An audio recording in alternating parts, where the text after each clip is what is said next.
नमस्कार दोस्तों, मैं हूं वसंत और आज के इस खास वीडियो में हम आपको बताएंगे कि विकास रजिस्टर वर्जन 2.0 में एक नए परिवार का एंट्री कैसे करेंगे। जैसा कि आप जानते हैं कि अभी जो फिलहाल सरकार की सबसे महत्वपूर्ण योजना जो है प्रधानमंत्री आवास योजना सर्वेक्षण का कार्य चल रहा है, जिसके लिए मिशन द्वारा 18 फरवरी से लेकर 28 फरवरी तक का डेट सुनिश्चित किया गया था और इस पे बढ़ चढ़ कर विकास मित्रों ने हिस्सा लिया, सर्वेयर के साथ पार्टिसिपेट करके पंचायतों में अनुसूचित जाति और जनजाति के लोगों को जो पात्र है उनका सर्वेक्षण भी कराया और साथ ही साथ विकास रजिस्टर वर्जन 2.0 में उसका अद्यतन भी किया। लेकिन इस क्रम में कुछ ऐसी भी समस्याएं उत्पन्न हो रही है जो बहुत सारे लोग नहीं समझ पा रहे हैं, बहुत सारे लोग उसको एंट्री नहीं कर पा रहे हैं। तो आज हम इस वीडियो में आपको बताएंगे कि जो परिवार बृहत परिवार है, जैसे मान लीजिए किसी व्यक्ति के दो पुत्र हैं और दोनों पुत्र की शादी हो गई है, तो शादी हो गई तो एक परिवार बन गया है और जब एक परिवार बन गया है तो प्रधानमंत्री आवास योजना का लाभ उसे देना इलिजिबल है और वो पात्र भी है। तो उसको कैसे हम विकास रजिस्टर में अद्यतन करेंगे, कैसे जोड़ेंगे, तो इस वीडियो में हम आज आपको बताने वाले हैं। तो चलिए, वीडियो पे अगर आप नए हैं तो चैनल को सब्सक्राइब कर लीजिए, यदि आप सब्सक्राइब कर चुके हैं तो लाइक कीजिएगा, कमेंट कीजिएगा और चलते हैं। हम आपको दिखाते हैं मोबाइल के स्क्रीन पर कि विकास रजिस्टर वर्जन 2.0 में एक नए परिवार का हम एंट्री कैसे करेंगे। हाँ तो दोस्तों, मैं आ गया हूँ मोबाइल के स्क्रीन पे, जहां मैं आपको दिखाऊंगा कि कैसे जो बृहत परिवार है उसको डिवाइड करेंगे। तो बहुत सारे लोग क्या कर रहे हैं ना कि परिवार को डिलीट कर देते हैं, फाइनली डिलीट हो जाता है, तो आपको मेहनत होगा कि दो दो परिवार जोड़ना पड़ेगा। तो चलिए मैं आपको बताता हूँ कि कैसे आपको करना है। तो चलिए, मैंने यहाँ पे एक अपना टोला खोल लिया मैंने, और इसमें जो सबसे बड़ा परिवार है मैं उसको टच करता हूँ। तो मैं आपको यहाँ दिखा देता हूँ। देखिए, एक परिवार है यहाँ पे मानकी देवी का, जिसके परिवार के सदस्यों की संख्या 10 है। तो हम क्या करते हैं, इस पे टच करते हैं, इस पे क्लिक करेंगे तो ये नया इंटरफेस खुल के आया है। इनके परिवारों के सदस्यों की संख्या 10 है। तो मान लीजिए इनका एक बेटा का अगर शादी हो गया है और उस बेटा का दो बच्चा है और पति पत्नी 4 आदमी। अगर इसमें से हम क्या करते हैं कि 4 आदमी को निकाल लेंगे। यहाँ पे हम क्या कर देंगे, 4 निकालेंगे, 10 में से क्या बचेगा, 6। तो यहाँ पे हम 6 इंटर कर देंगे, 10 था 6 कर दिया।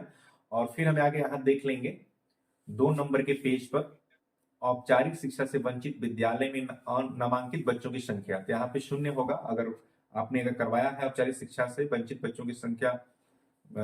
अगर आपने औपचारिक शिक्षा से वंचित विद्यालय में नामांकित बच्चों की संख्या अगर आपने करवाई है तो यहाँ पे इंटर करेंगे, अन्यथा 6 पेज पे जाएंगे और यहाँ पे क्या इस परिवार में डाटा में कोई बदलाव अपडेट किया गया है, तो आपने जाहिर सी बात है किया है, तो हाँ करेंगे और अपडेट करेंगे। अब देखिए पूछ रहा है do you really want to save this data, तो हम ओके करेंगे। देखिए, तो ये डेटा सफलतापूर्वक अपडेट किया गया, ओके कर देंगे, फिर ओके कर देंगे। अब क्या हुआ ना कि वहां जो 6 परिवार, वहां उस परिवार में सदस्यों की संख्या 10 थी, तो मैंने वहां 6 कर दिया, 4 हमने निकाल लिया। अब 4 क्या है कि अब हम नया विकास रजिस्टर में जोड़ेंगे नाम, तब क्या करेंगे, यहाँ पे होम में जाएंगे या अगर क्या करेंगे, अब उसके बाद हम क्या करेंगे, 3 जो लाइन है उस पर क्लिक करेंगे और यहाँ पे आया है पारिवारिक विवरण जोड़े, तो हम क्या करेंगे, पारिवारिक विवरण पे क्लिक करेंगे। क्लिक करने के बाद इस प्रकार का इंटरफेस आपके मोबाइल में खुल के आएगा। ऊपर लिखा हुआ है पारिवारिक विवरण जोड़ें। सबसे पहला है A1, टोला का चयन करें। अब किस टोले में आपको उसको नाम इंटर करना है, जिस टोले में था उसी टोले में इंटर करेंगे, जाहिर सी बात है। तो हम टोला यहाँ पे सेलेक्ट कर लेंगे जो हमारा टोला है जिसमें उसका घर है, चयन किया। परिवार के मुखिया का आधार, अब जो लड़का का शादी हो गया है उसका क्या करेंगे, मैं आधार नंबर इंटर करेंगे, उसका हमने आधार नंबर यहाँ इंटर कर लिया। परिवार के मुखिया का नाम, अब उसका नाम आधार कार्ड से ही देख के लिखना है, आधार कार्ड में जो भी उसका नाम है हम यहाँ उसका नाम लिखेंगे, नाम लिख लिया। उसकी जन्म तिथि आधार कार्ड में जो अंकित है उसके हिसाब से उससे हम जन्म तिथि अंकित कर देंगे। उसके बाद से परिवार के मुखिया के पिता पति का नाम, उसके जो पिता का नाम होगा हम यहाँ पे इंटर कर देंगे। अब उसकी जाति सेलेक्ट करेंगे, जो उसकी जाति है यहाँ से हम ड्रॉप डाउन करके सेलेक्ट कर देंगे। उसके बाद से परिवार की सदस्य की संख्या मुखिया सहित, अब हमने क्या कहा कि 10 सदस्य था, 4 हमने निकाल लिया, तो मुखिया सहित सदस्यों की संख्या यहाँ कितना होगी, 4 होगी। लेकिन आप उसे पूछ सकते हैं कि आप हैं, आपकी पत्नी है, आपके कितने बच्चे हैं, पुत्र पुत्री सब मिला करके काउंट कर लीजिएगा और यहाँ पे आप इंटर कर दीजिएगा। चलिए मैंने यहाँ पे इंटर कर दिया 4। कौशल प्रशिक्षण, अब उसके पूछना है कि क्या आप पढ़े लिखे हैं, 8वीं का अच्छा पढ़े हैं या 10वीं पढ़ा है या ग्रेजुएशन किए हैं, तो उसकी क्वालिफिकेशन पूछिएगा। और उसके बाद पूछिए कि कोई सरकार की ओर से दशरथ मांझी कौशल विकास योजना के अंतर्गत बहुत सारा प्रशिक्षण दिया जाता है, तो क्या आप करना चाहते हैं। अगर वो कहता है कि हाँ मैं पढ़ा लिखा हूं, तो उससे पूछ लीजिए कि कौन से ट्रेड में आप ट्रेनिंग लेना चाहते हैं। अगर कह रहा है कि मैं पढ़ा लिखा नहीं हूं, तो लिखिएगा नॉट एलिजिबल। बिजली कनेक्शन देख लीजिएगा, उसके घर में बिजली जल रहा है नहीं जल रहा है, उसे पूछिए क्या बिजली कनेक्शन आपका है या नहीं है। वो कह रहा है कि नहीं बिजली कनेक्शन लेना चाहता हूं, तो यहाँ पे उसका मतलब हुआ कि उसके पास बिजली कनेक्शन नहीं है। अगर बिजली कनेक्शन उसने ले रखा है तो यस डालिएगा, नहीं है तो नो डालिएगा। अगर वो कहता है कि नहीं बिजली कनेक्शन के लिए एप्लीकेशन हमने दिया है, तो एस लिखिएगा। अगर वो कह रहा है कि नहीं मैं बिजली दे का बिल देने के लिए सक्षम नहीं हूं, मैं गरीब आदमी हूं, तो यहाँ पे अनअफोर्डेबल डालिएगा। तो यहाँ पे मैं डालता हूं नहीं, अभी उसके पास बिजली कनेक्शन नहीं है, अपने पिता के बिजली कनेक्शन में यूज कर रहा है। शौचालय पूछ लेंगे कि शौचालय आपका है। अब बहुत सारी इस परिस्थिति में क्या है ना, पिताजी का एक शौचालय बना हुआ है, उसका पैसा भी 12,000 रुपए लोगों ने उठाया है, लेकिन वो अपना अलग से शौचालय नहीं बनाया है, तो यहाँ पे हम नो डालेंगे, क्योंकि हमारा परिवार की संख्या बढ़ जाएगा और शौचालय की संख्या घट जाएगी, इसलिए उसका अपना एक व्यक्तिगत शौचालय होना चाहिए। तो है तो यस डालेंगे, नहीं है तो नो डालेंगे। इसमें बहुत सारी कंडीशन है, नहीं बना है तो नो, बना लिया है तो यस, और बना लिया है और उसके लिए पैसा के लिए एप्लीकेशन किया है तो एप्लीकेशन सबमिटेड डालेंगे। तो हमारे पास अभी नो डालते हैं। सार्वजनिक वितरण प्रणाली राशन कार्ड, अब उससे पूछना है कि क्या आपको राशन मिलता है, तो जाहिर सी बात है कि उसको राशन मिलता होगा, क्योंकि उसके पिता का राशन मिलता है तो उसका नाम उसमें ऐड होगा। अगर नहीं होगा तो हम यहाँ डालेंगे कि राशन कार्ड नो, तो उसका हम एप्लीकेशन करवाएंगे। अगर वो कह रहे हैं कि नहीं हमारा राशन कार्ड मिला हुआ है और उसमें मुझे राशन मिलता है, तो यस कर देंगे। अगर नॉट एलिजिबल है तो नॉट एलिजिबल डाल देंगे। तो सारी इन परिस्थितियों के आगे हम आगे बढ़ते हैं, आपको बताते हैं प्रधानमंत्री आवास योजना। अब यहाँ पे चलिए, यहाँ पे वो गरीब आदमी है, उसको आवास मिलना चाहिए, तो हम यहाँ डालेंगे नो, क्योंकि इसका आवास नहीं मिला है। उससे पूछ लेंगे क्या आपके पास जॉब कार्ड है, वो कहेगा कि हाँ, तो कितने लोगों के पास जॉब कार्ड है, तो जाहिर सी बात है उसका होगा या तो उसकी पत्नी की होगी। तो अगर कह रहा है कि एक है तो एक डाल देंगे, अगर कह रहा है कि नहीं है तो शून्य डाल देंगे।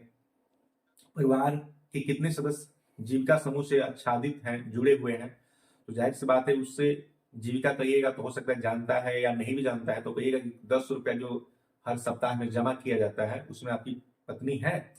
अगर वो कहता है कि हाँ 10 रुपए वाले में मेरी पत्नी है, तो वहां पे एक संख्या यहाँ पे डाल दीजिएगा। अगर कह रही है कि नहीं है तो शून्य डालिएगा। परिवार में 18 से ज्यादा उम्र की सदस्यों की संख्या, अब जाहिर सी बात है कि नए नए शादी हुई है तो बच्चे कम उम्र के हैं, पति पत्नी ही 18 वर्ष से अधिक उम्र के हैं, तो यहाँ पे डालेंगे 18 से ज्यादा उम्र सदस्यों की संख्या 2।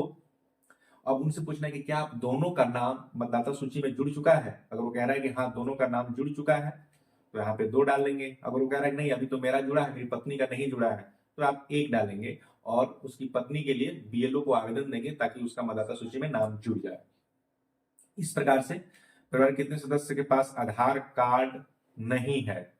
अब पूछेंगे कि आपके जो 2 बच्चे हैं उनका आधार कार्ड बनवा लिए हैं। अगर वो कह रहा है कि हाँ दोनों का आधार कार्ड बन गया है, तो यहाँ पे शून्य रहेगा। अगर कह रहा है कि दोनों का आधार कार्ड नहीं बनेगा, तो यहाँ पे आप 2 डाल देंगे। फिर पूछेंगे कि क्या दोनों बच्चों का जन्म प्रमाण पत्र बना है।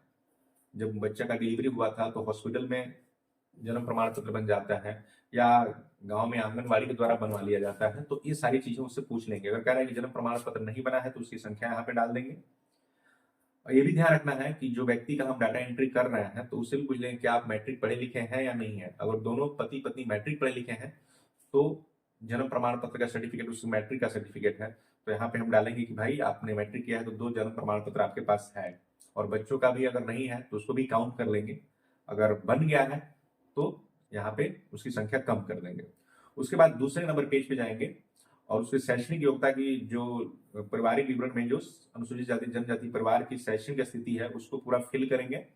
और सबसे 29 नंबर का जो है उसमें अनिवार्य रूप से भरना है। तो अगर औपचारिक शिक्षा से वंचित विद्यालय में नामांकित बच्चों की संख्या, अगर औपचारिक शिक्षा से वंचित है तो यहाँ पे डालेंगे 1 2 3 जो भी है।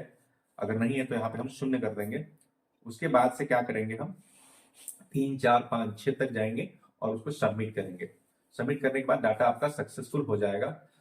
तो क्या करेंगे, साथ साथ हम एक रजिस्टर पे भी अंकित कर लेंगे कि इस व्यक्ति का नाम प्रधानमंत्री आवास योजना में हमने एंट्री किया है। और अब हम क्या करेंगे, जितने पंचायत में हम भ्रमण करेंगे, जितने लोग ऐसे मिलेंगे, उनका सबका विकास रजिस्टर वर्जन 2.0 में जोड़ेंगे और एक रजिस्टर पे हम नोट करते चलेंगे। जितनी संख्याएं बनेंगी उसकी एक लिस्ट बना करके हम क्या करेंगे, अपने प्रखंड कल्याण पदाधिकारी महोदय को बताएंगे कि इतने लोग हैं जो अभी भी प्रधानमंत्री आवास योजना में इनका नाम नहीं जुड़ा है, और वो हम प्रखंड विकास पदाधिकारी को भी देंगे ताकि उनके माध्यम से सर्वेयर को संपर्क किया जाए, और संपर्क करने के बाद सर्वेयर आपसे आके मिले, फिर सर्वेयर को बताएंगे और सर्वेयर आकर के उसका आवास प्लस 2024 के जो मोबाइल एप्लीकेशन है उसमें लोड करेगा ताकि उन लोगों के आवास योजना का लाभ मिल सके। दोस्तों, वीडियो अगर आपको अच्छा लगे तो लाइक कीजिएगा, चैनल को सब्सक्राइब कीजिएगा, और अभी तक हमारे साथ बने रहे। हृदय की गहराइयों से आपको बहुत बहुत धन्यवाद।